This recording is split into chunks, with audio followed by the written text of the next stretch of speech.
বন্ধুরা, আজ আমরা শুনব মহানবী সাল্লাল্লাহু আলাইহি ওয়াসাল্লামের তাইফে গমনের কাহিনী। নুবাইয়াতের 10ম বছর শাওয়াল মাসে নবী করিম সাল্লাল্লাহু আলাইহি ওয়াসাল্লাম তাইফ গমন করেছিলেন। তাইফ মক্কা থেকে আনুমানিক 60 মাইল দূরত্বে অবস্থিত। যাতায়াতের এই দূরত্ব তিনি অতিক্রম করেছিলেন পদব্রজে।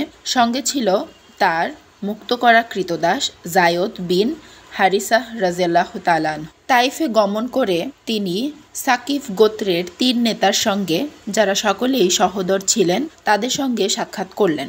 তাদের নাম ছিল যথাক্রমে আবদে ইল মাসউদ ও হাবিব। তাদের সঙ্গে সাক্ষাতের পর নবীজি তাদেরকে ইসলামের দাওয়াত দিলেন। তদুত্তরে একজন বলেন যে সে কাবার পর্দা ফেরে দেখাক যদি আল্লাহ তাকে রাসূল করে থাকেন। দ্বিতীয়জন বললেন, নবী করার জন্য আল্লাহ কি তোমাকে ছাড়া আর কাউকেই পাননি? তৃতীয়জন বললেন, তোমার সঙ্গে আমি কোনো ক্রমেই কথা বলবো না। প্রকৃতই যদি তুমি নাবী হও তবে তোমার কথা প্রত্যাখ্যান করা আমার জন্য বিপজ্জনক। আর যদি তুমি আল্লাহর নামে মিথ্যা প্রচারে লিপ্ত হও তবে তোমার সঙ্গে আমার কথা বলা সমীচীন নয়। তাদের এহেন আচরণ ও কথাবার্তায় তিনি মনক্ষুণ্ণ হলেন এবং সেখান থেকে যাবার প্রাক্কালে শুধু বললেন, তোমরা যা করলে এবং বললে তা গোপনেই রেখো। রাসূলুল্লাহ সাল্লাল্লাহু আলাইহি সাল্লাম তাইফে 10 দিন অবস্থান করলেন। এই সময়ের মধ্যে তিনি নেতৃস্থানীয় ব্যক্তিগণের সঙ্গে সাক্ষাৎ করে ইসলামের দাওয়াত পেশ করেন, কিন্তু সকলের উত্তর একই, তুমি আমাদের শহর থেকে বের হয়ে যাও। তাই ভগ্ন হৃদয়ে তিনি সেখান থেকে প্রত্যাবর্তনের প্রস্তুতি গ্রহণ করলেন। প্রত্যাবর্তনের পথে যখন তিনি পা বাড়ালেন তখন তাকে উত্ত্যক্ত, অপমানিত ও কষ্ট প্রদানের জন্য শিশু, কিশোর ও যুবকদেরকে তার পেছনে লেলিয়ে দেয়া হলো। ইত্যবসরে পথের দুপাশ ভিড় জমে গেল। তারা হাততালি, অশ্রাব্য অশ্লীল কথাবার্তা বলে তাকে গালমন্দ দিতে ও পাথর ছুঁড়ে আঘাত করতে লাগল। আঘাতের ফলে রাসূলুল্লাহ সাল্লাল্লাহু আলাইহি সাল্লামের পায়ের গোড়ালিতে ক্ষতের সৃষ্টি হয়ে পাদকাদয় রক্তাক্ত হয়ে গেল। তাইফের হতভাগ্য কিশোর ও যুবকেরা যখন রাসূলুল্লাহ সাল্লাল্লাহু আলাইহি সাল্লামের ওপর প্রস্তর নিক্ষেপ করছিল, তখন জায়দ বিন হারিসাই তাকে রাসূলুল্লাহ সাল্লাল্লাহু আলাইহি সাল্লামকে রক্ষার জন্য ঢালের মতো কাজ করেছিলেন। ফলে তার মাথার কয়েকটি স্থানে তিনি আঘাতপ্রাপ্ত হন। আঘাতে আঘাতে জর্জরিত, রুধিরাক্ত কলেবরে পথ চলতে গিয়ে নবী করিম সাল্লাল্লাহু আলাইহি ওয়াসাল্লাম খুবই ক্লান্ত ও অবসন্ন হয়ে পড়ে এবং শেষ পর্যন্ত এক আঙ্গুর উদ্যানে আশ্রয় গ্রহণে বাধ্য হন। বাগানটি ছিল রাবিয়ার পুত্র উতবাহ ও সাইবাহর। তিনি বাগানে প্রবেশ করলে দুরাচার তাইফবাসীগণ গৃহাভিমুখে ফিরে যায়। এই বাগানটি ছিল তাইফ থেকে 3 মাইল দূরে অবস্থিত।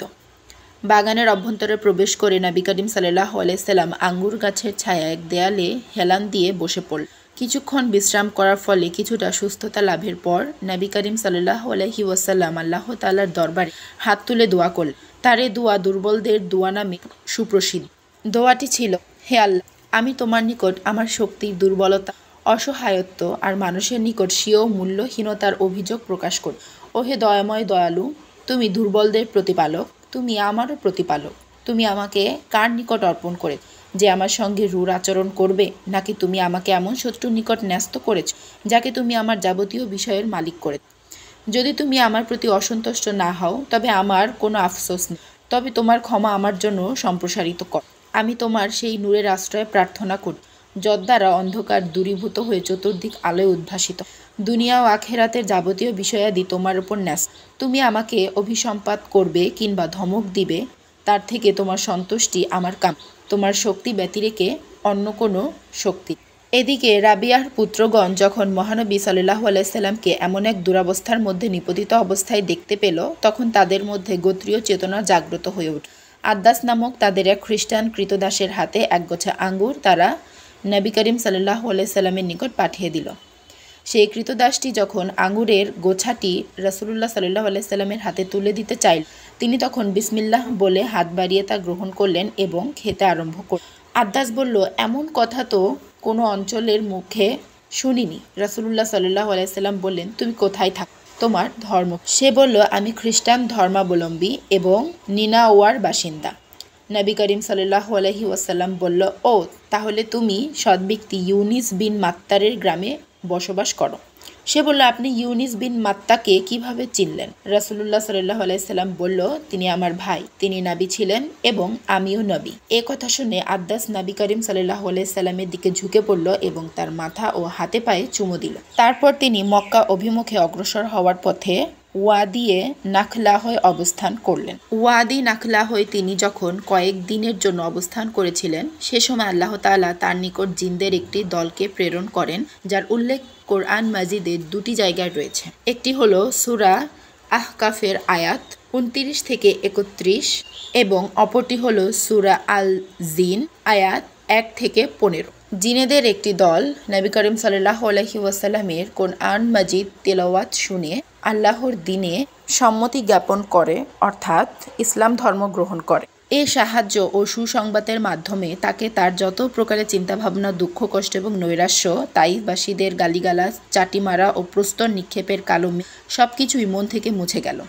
তিনি সংকল্পবদ্ধ হলেন তাকে মক্কায় ফিরে যেতেই হবে এবং নতুনভাবে ইসলামের দাওয়াত ও নুবায়াতের তাবলিগ পুনরুদ্যমে আরম্ভ করতে হবে। তো বন্ধুরা, নবী করিম সাল্লাল্লাহু আলাইহি ওয়াসাল্লামকে তাইফবাসীগণ গ্রহণ না করলেও আল্লাহর ইচ্ছায় জিনদের একটি দল নবীজির কথায় ইসলাম ধর্ম গ্রহণ করেন। এভাবেই তিনি তার হাবিব এবং রাসূল সাল্লাল্লাহু আলাইহি ওয়াসাল্লামকে সকল প্রকার বিপদ আপদ থেকে রক্ষা করেন।